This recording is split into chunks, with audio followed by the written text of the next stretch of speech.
Hello and welcome to mister science watch. आपके लिए पहले ये कोटेशन। ओके, तो लास्ट क्लास में हमने सॉल्यूशन के बारे में पढ़ा था, बाइनरी सॉल्यूशन क्या है और बेसिक जो है सॉल्यूशन का वो हमने पढ़ा था। इस क्लास में हम पढ़ने वाले हैं कॉन्सेंट्रेशन ऑफ सॉल्यूशन। ठीक है, सॉल्यूशन के कॉन्सेंट्रेशन को कैसे डिफाइन करते हैं वो इस क्लास में हम पढ़ेंगे। ओके, सॉल्यूशन के कॉन्सेंट्रेशन को डिफाइन करने से पहले हमें पता होना चाहिए कि कॉन्सेंट्रेशन इस वर्ड का मतलब क्या है। ठीक है, concentration what does it mean. तो देखिए, it can be defined as the quantity of solute present per unit solvent और सॉल्यूशन। ठीक है, सॉल्यूट क्या है, सॉल्वेंट क्या है, सॉल्यूशन क्या है, ये सब हमने लास्ट क्लास में पढ़ा था। तो अभी हमें यहाँ पे देखना है कि क्वांटिटी ऑफ सॉल्यूट। ओके, तो क्वांटिटी ऑफ सॉल्यूट का मतलब ये हुआ कि अगर एक कंटेनर है, ओके, इसमें हमने सॉल्यूट कितना डाला है, सपोज कीजिए एक लोअर लेवल पे या थोड़ा उससे ज़्यादा या फिर उससे और ज़्यादा, है ना। तो इस तरह से हम क्वांटिटी ऑफ सॉल्यूट बता सकते हैं। पर ये तो हो गया एक लेमन लैंग्वेज में। आपके लिए क्या है कि आपको सॉल्यूट देखना है, आपने एक मतलब फिक्स ऐसा यूनिट टाइप आप समझ लीजिए, जैसे कितने ग्राम डाला आपने सॉल्यूट या कितने मोल आपने डाला उसमें सॉल्यूट। ठीक है, या फिर अगर लिक्विड स्टेट में है तो कितना ml आपने डाला है। तो इस तरह से क्वांटिटी ऑफ सॉल्यूट हम मेजर करेंगे। पर यूनिट ऑफ सॉल्वेंट का मतलब क्या है, यूनिट ऑफ सॉल्वेंट का मतलब क्या है। सपोज कीजिए अगर मोल में आप सॉल्वेंट ले रहे हो तो एक मोल तो एक यूनिट हो गया वो, है ना। अगर 1 kg लेते हैं तो वो हो गया वॉल्यूम। अगर ले रहे हैं तो 1 लीटर अगर ले लिए तो 1 यूनिट वो हो गया। ठीक है, तो यूनिट का मतलब वो हो गया।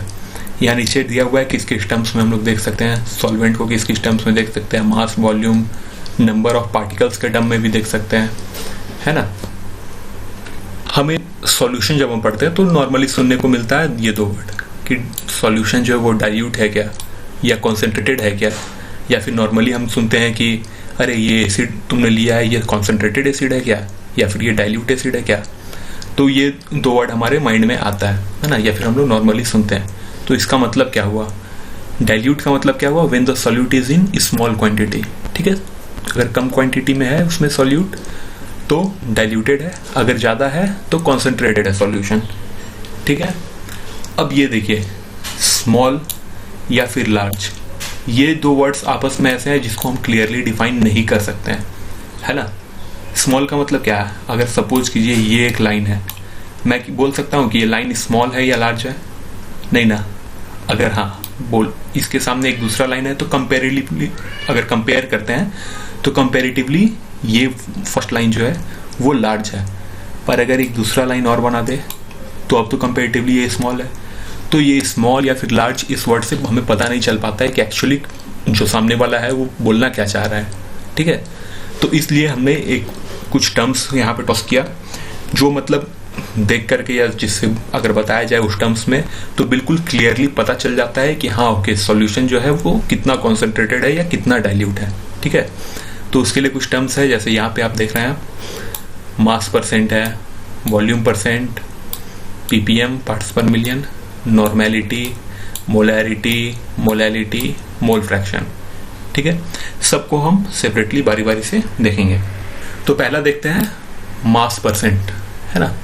मास पर सेंट, कुछ वर्ड से पता चल रहा, मास पर सेंट। ठीक है, सेंट इस वर्ड का मतलब आपको पता है, इसका मतलब होता है 100। ठीक है, सेंट मतलब 100। तो पर मतलब पर 100 पीस है या फिर जो भी है उसमें मास कितना है। ठीक है, तो number of parts of mass of solute पर 100 पार्ट्स ऑफ सॉल्यूशन। ठीक है, नीचे देखिए मास परसेंट का फॉर्मूला मास ऑफ सॉल्यूट, ठीक है, by mass of solute plus mass of solvent. एक सॉल्यूशन क्या होता है, सॉल्यूट और सॉल्वेंट से मिलके बना होता है, इसलिए दोनों के मास को अगर ऐड कर देते हैं तो मास ऑफ सॉल्यूशन हमें मिल जाएगा। क्लियर।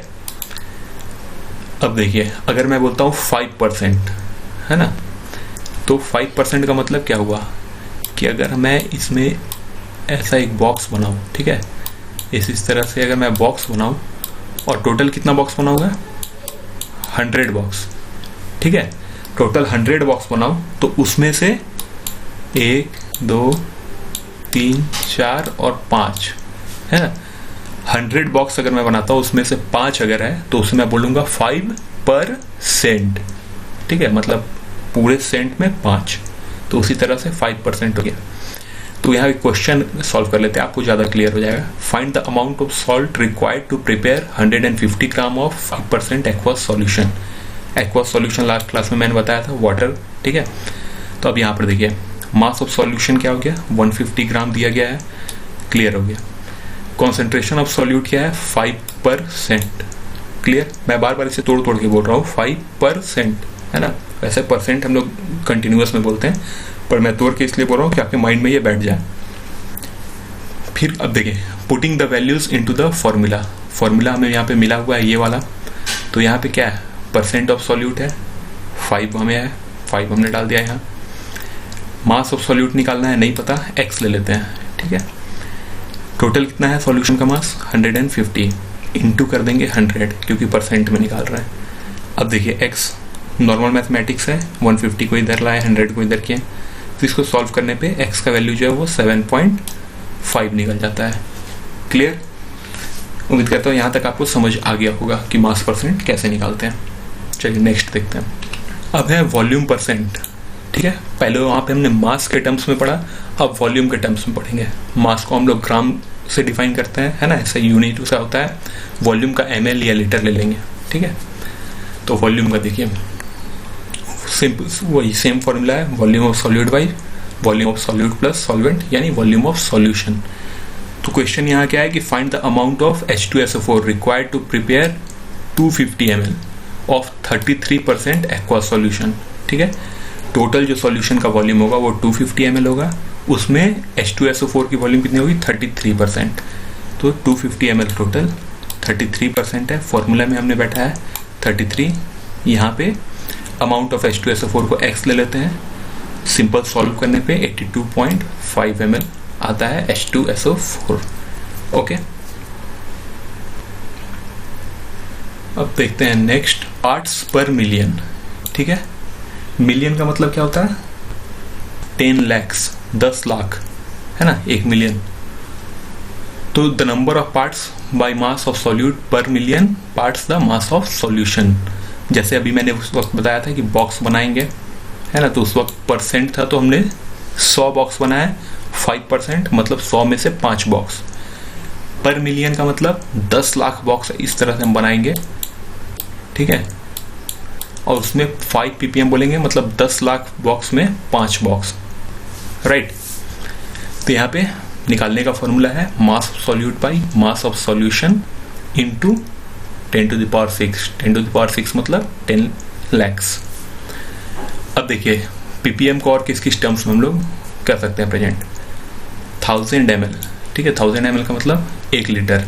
तो 1 लीटर में अगर 1 ग्राम डालेंगे, ठीक है, 1 ग्राम अगर डालते हैं 1 लीटर में कोई भी सॉल्यूट, तो कितना ppm हो जाएगा, 1000 ppm। ठीक है, 1000 ऑफ अ ग्राम, ठीक है, मतलब 1 ग्राम का 1000 पार्ट, जैसे 1/1000 अगर कर दें, ठीक है, तो 1000 का मतलब ये होता है, यानी ये डेसिमल के फॉर्म्स में इन 1 ml। तो मतलब देखिए, जैसे मिलीग्राम्स के टर्म्स में आप पहले देख लीजिए कि 1 ग्राम इज इक्वल टू कितना मिलीग्राम होता है, 1000 मिलीग्राम, है ना। तो वही बोला गया है कि अगर 1000 ml यानी 1 लीटर में हम डालते हैं 1 ग्राम तो 1 ppm होगा।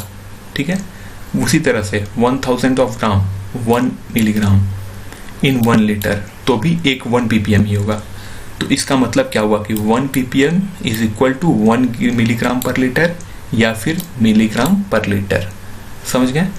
तो 1 मिलीग्राम मतलब ppm को आपने ग्राम के टर्म्स में अब कैलकुलेट कर लिया, है ना। तो अगर मैं आपको बोलूँगा कि भाई 10 ppm का एक मतलब आयरन, कोई एक सॉल्यूशन बनाओ जिसमें आयरन होगा 10 ppm, ठीक है, तो आप क्या करोगे, उस सॉल्ट में देखोगे पहले कैलकुलेट करके कि आयरन कितना है, और आप नाप करके 10 मिलीग्राम आयरन आप डालोगे उस सॉल्यूशन में 1 लीटर करने के लिए, तो वो 10 ppm आयरन बन जाएगा। अब बहुत इंपॉर्टेंट, नॉर्मेलिटी, बिल्कुल ध्यान से देखिएगा। The number of gram equivalents, note कीजिए, of a solute present in 1 litre और 1 डेसीमीटर क्यूब ऑफ सॉल्यूशन। एक ही बात है, 1 लीटर या 1 डेसीमीटर क्यूब, ठीक है। ग्राम इक्विवेलेंट, कितना ग्राम इक्विवेलेंट प्रेजेंट है 1 लीटर में, है ना, उसी को बोलेंगे नॉर्मेलिटी। फॉर्मूला दिया हुआ है, gram equivalent of solute by volume of solution in litre. चलिए समझ आ गया कि ग्राम इक्विवेलेंट कितना प्रेजेंट है 1 लीटर में। लेकिन ग्राम इक्विवेलेंट होता क्या है, मन में क्वेश्चन उठेगा। तो देखिए, ग्राम इक्विवेलेंट को जानने से पहले इक्विवेलेंट वेट क्या है वो समझते हैं, ठीक है। तो इक्विवेलेंट वेट क्या है, the mass of an element, compound या फिर आयन विच कंबाइंस और displace 1 part of hydrogen by mass, ठीक है। ये एक क्लासिक डेफिनेशन है। तो इसका मतलब क्या हुआ कि अगर सपोज कीजिए कोई एक एलिमेंट मैं लेता हूं जिसका मास है 12, तो वो कितने पार्ट हाइड्रोजन को डिस्प्लेस करेगा बाई मास, 12 हाइड्रोजन को डिस्प्लेस करेगा, है ना। तो ये इक्विवेलेंट वेट का मतलब वही होता है। फॉर्मूला के हिसाब से इक्विवेलेंट वेट क्या हो गया, molecular mass by valency, clear, m/x। अब x क्या है, x फैक्टर हमें जानना होता है। वैलेंसी क्या होता है, वैलेंसी आपको पता है, कंबाइनिंग कैपेसिटी, है ना। जैसे हाइड्रोजन की वैलेंसी क्या है, 1 है, ऑक्सीजन की क्या है, 2 है, कैल्शियम की क्या है, 2 है। तो वो होता है combining capacity, molecular mass by valency. अब थोड़े एग्जांपल के साथ देखिए तो अच्छा समझ आएगा। अब हमें क्या निकालना है, equivalent weight of an element. एक एलिमेंट का इक्विवेलेंट वेट, एलिमेंट मतलब प्योरेस्ट फॉर्म में होता है। तो एलिमेंट का इक्विवेलेंट वेट निकालने के लिए फॉर्मूला क्या है, एटॉमिक वेट बाई वैलेंसी, है ना, A/x। एग्जांपल देखिए, हाइड्रोजन, हाइड्रोजन के एटॉमिक वेट पता है 1 होता है और वैलेंसी क्या होती है 1, तो इक्विवेलेंट वेट क्या हो गया 1। कैल्शियम, कैल्शियम के 40 डिवाइडेड बाई 2, है ना, कैल्शियम का पता है कि 2 होता है, एटॉमिक नंबर 20 होता है। तो अब आप उसको बैठा करके देखिए, 2 6 ऐसे करके जो हम लोग भरते हैं, 1s2 2s2 इस तरह से। तो उस फॉर्म में आप देखोगे तो यहाँ पे 2 की वैलेंसी दिखेगी और इक्विवेलेंट वेट हो जाएगा 20। ऑक्सीजन का 16 मास होता है, कंबाइनिंग कैपेसिटी 2 की है, तो इसीलिए इसका valency 2, x factor 2, equivalent weight 8 हो गया। अब देखिए, equivalent weight of N acid, थोड़ा ट्रिकी होता जा रहा है चीज, ध्यान दीजिएगा। एसिड का इक्विवेलेंट वेट निकालने के लिए क्या है, molecular weight of N acid by basicity, है ना, हाइड्रोक्लोरिक एसिड। मॉलिक्यूलर वेट क्या हो जाएगा, क्लोरीन का 35.5 और इसका हो गया हाइड्रोजन का 1, तो मॉलिक्यूलर वेट हो जाएगा इसका 36.5। अब देखिए, बेसिसिटी क्या होता है, basicity of N acid is the number of hydrogen ions which can be produced by 1 molecule of acid. किसी एसिड का एक मॉलिक्यूल लेंगे तो कितना हाइड्रोजन आयन उससे प्रोड्यूस होगा। पता है ना कि एसिड को अगर वाटर में डालते हैं तो हाइड्रोजन आयन डिसोसिएट हो जाते हैं, तो कितना डिसोसिएट होगा वो हो गया उसका बेसिसिटी। क्लियर। एग्जांपल देखिए, H2SO4, तो हाइड्रोजन यहाँ है, ठीक है। H2SO4 का मास होता है 98, 2 हाइड्रोजन है, तो दोनों डिस्प्लेस हो जाएगा, स्ट्रॉन्ग एसिड है, तो डिवाइड करने पे 49 हो गया इक्विवेलेंट वेट इस एसिड का, सल्फ्यूरिक एसिड का। H2C2O4, 2 हाइड्रोजन अगेन, मास होता है 90, यहाँ पे भी डिस्प्लेस करेंगे तो 45 हो गया इक्विवेलेंट वेट। फिर H3PO4 ऑर्थोफॉस्फोरिक एसिड, 98 हो गया मास, 3 हाइड्रोजन रिप्लेस किया जा सकता है यहाँ से, तो 3, इक्विवेलेंट वेट 32.67। तो अब आपको थोड़ा कॉन्फिडेंस बिल्डअप हो रहा हो कि इक्विवेलेंट वेट कैसे कैलकुलेट करना है। तो यहाँ तक हो गया एसिड के लिए, एलिमेंट की हमने बात की, एसिड की बात कर लिए हैं। अब आते हैं, नेक्स्ट है बेस। बेस के लिए क्या है, इक्विवेलेंट वेट है molecular weight of base by acidity. वहाँ पे बेसिसिटी थी, यहाँ पे एसिडिटी। देखिए कितना हाइड्रोक्सिल आयन OH- रिप्लेस किया जा सकता है बेस में से, वही होती है उसकी एसिडिटी। एग्जाम्पल देखते हैं, KOH, सिर्फ एक OH आयन है ना, तो 59 उसका मास होता है, Y1 59। CaOH twice, calcium hydroxide, यहाँ पे 2 है रिप्लेसेबल, तो 74/2 37। यहाँ पे एल्यूमिनियम हाइड्रोक्साइड 78/3 रिप्लेस किए, तो यहाँ पे 26। क्लियर है ना, बहुत सिंपल है। अब देखिए इक्विवेलेंट वेट ऑफ कंपाउंड कैसे निकालेंगे। तो molecular weight of compound divided by number of charge on cation और एनायन। ठीक है, जो कैटायन या एनायन प्रेजेंट है वहां पे, उस पर कितना चार्ज होगा। तो पहला एग्जांपल देखिए, यहाँ पे कैटायन क्या है, सोडियम है Na, उस पर कितना चार्ज होगा 1 यहाँ आ गया, मास 84/184। ठीक है, यहाँ पर देखिए कितना कैटायन प्रेजेंट है, सोडियम 2, एक सोडियम पे एक चार्ज, 2 सोडियम पे 2 चार्ज होगा, तो इसीलिए 142/2 71। अब देखिए कैल्शियम फॉस्फेट है, कैल्शियम यहाँ हो गया 3, और अभी कुछ थोड़ी देर पहले हमने देखा कि एक कैल्शियम पे चार्ज क्या होता है, 2 होता है, वैलेंसी उसकी 2 होती है, तो 3 × 2 कितना होगा 6, तो 310 इसका मास हो गया पूरा मॉलिक्यूल का, divided by 6 51.7। Equivalent weight of an ion. ठीक है, आयन क्या होता है, आयन वो होता है जिसपे किसी तरह का चार्ज हो, मतलब या तो वो कुछ एक्स्ट्रा इलेक्ट्रॉन गेन करके रखे या फिर लूज करके रखे। गेन करेगा तो नेगेटिव चार्ज होगा और लूज करेगा तो पॉजिटिव चार्ज हो जाएगा, कैटायन और एनायन बोलते हैं। तो यहाँ देखिए molecular weight of ion by number of charge, कितना चार्ज है, तो यहाँ पे देखिए कार्बोनेट है CaO3 2-, इस पे 2 चार्ज है ना, और नेगेटिव है तो क्या हो जाएगा, एनायन हो जाएगा, तो 60/2 हो गया 30। इक्विवेलेंट वेट ऑफ ऑक्सीडाइजिंग और रिड्यूसिंग एजेंट। ऑक्सीडाइजिंग एजेंट और रिड्यूसिंग एजेंट आपको पता है, फिर सिंपली बता देता हूँ। ऑक्सीडाइजिंग एजेंट वो होते हैं जो इलेक्ट्रॉन गेन खुद को कर ले, है ना, और दूसरा जो है उसको ऑक्सीडाइज कर ले, खुद रिड्यूस हो जाए। रिड्यूसिंग एजेंट होते हैं जो इलेक्ट्रॉन लूज कर दे, मतलब दूसरे को रिड्यूस कर दे, खुद ऑक्सीडाइज हो जाए, राइट। बाकी ऑक्सीजन और हाइड्रोजन के टर्म्स में आपको पता होगा। तो इक्विवेलेंट वेट क्या है, molecular weight of compound by number of electron transferred in redox reaction. Redox reaction मतलब जहाँ रिडक्शन ऑक्सीडेशन दोनों हो रहा है, यूजुअली ऐसा ही होता है। तो ये देखिए K2Cr2O7, ये क्या है, एक ऑक्सीडाइजिंग एजेंट है ना, ऑक्सीडाइज होता है, खुद इलेक्ट्रॉन गेन करता है और अगले को ऑक्सीडाइज कर देता है। आयरन के एनालिसिस में यूज होता है, वहाँ पे यही रेडॉक्स टाइट्रेशन किया जाता है आयरन का। तो यहाँ पे क्या है, ओवरऑल क्रोमियम जो है उस पर 6 चार्ज आ जाता है, इसलिए 294/6 49। अब हमने नॉर्मेलिटी के केस में बात किया था ग्राम इक्विवेलेंट का, तो जब इक्विवेलेंट वेट समझ आ गया तो ग्राम इक्विवेलेंट क्या है, ग्राम बाई इक्विवेलेंट वेट नहीं समझ आया। देखिए एक सॉल्यूशन बनाने के लिए सल्फ्यूरिक एसिड मैंने लिया 160 ग्राम, ठीक है, 160 ग्राम, और सल्फ्यूरिक एसिड का इक्विवेलेंट वेट कितना होता है, तो सल्फ्यूरिक एसिड का इक्विवेलेंट वेट होता है 49, और हमने लिया है 160 ग्राम, ठीक है, सल्फ्यूरिक एसिड। तो 160 डिवाइडेड बाय 49 कर देंगे तो ग्राम इक्विवेलेंट मिल जाएगा हमें सल्फ्यूरिक एसिड का। अब इसको थोड़ा सा हम अगर तोड़ मरोड़ करके देखें, मतलब एक दूसरे फॉर्म में देखें, तो ग्राम हो गया और इक्विवेलेंट वेट क्या हो गया, molecular mass by x factor था, है ना।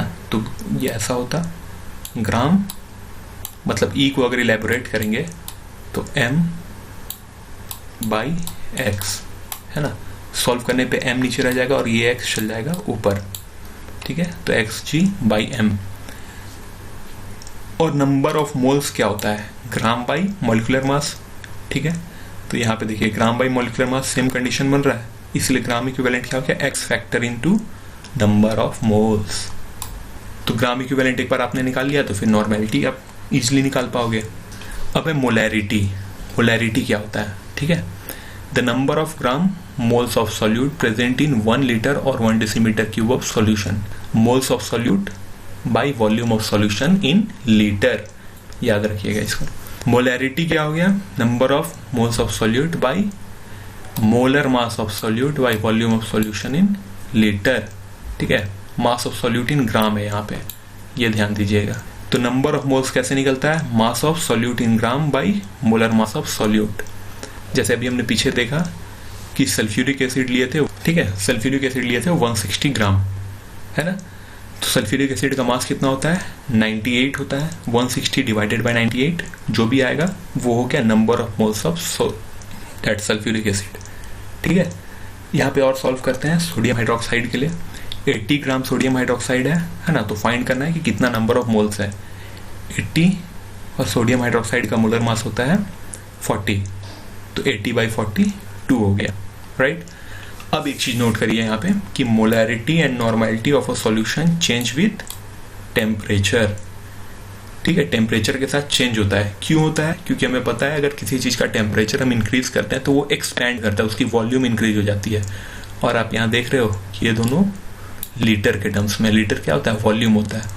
तो अगर वॉल्यूम में चेंजेस आएगा तो ऑब्वियस सा बात है मोलैरिटी हो या फिर नॉर्मेलिटी हो तो उसमें चेंजेस आएगा। ठीक है, अब molality, number of gram moles of solute present in 1000 gram of solvent. यहाँ पे देखिए सॉल्वेंट, पहले हम सॉल्यूशन की बात कर रहे थे लीटर्स, अब सॉल्वेंट की बात कर रहे हैं, वो भी मास के टर्म्स में। ठीक है, केजी के टर्म्स में। तो मोल्स ऑफ सॉल्यूट, कैसे मोल्स निकालना है पता है, given mass by molar mass, है ना, और mass of solvent in KG, तो आपको मोलैलिटी मिल जाएगा। अब देखिए यहाँ पे molality of solution does not change with temperature. क्यों नहीं चेंज करता है? क्योंकि यहाँ पे वॉल्यूम का कहीं पे रोल ही नहीं है ना, और मास जो है वो टेम्परेचर से कभी भी उस पर कोई इम्पैक्ट नहीं आता है ना। तो इसीलिए मोलैलिटी को कोई फर्क नहीं पड़ता है कि टेम्परेचर में क्या चेंजेस हो रहा है। अब mole fraction, the ratio of number of moles of one compound to the total number of moles of the components present in the solution.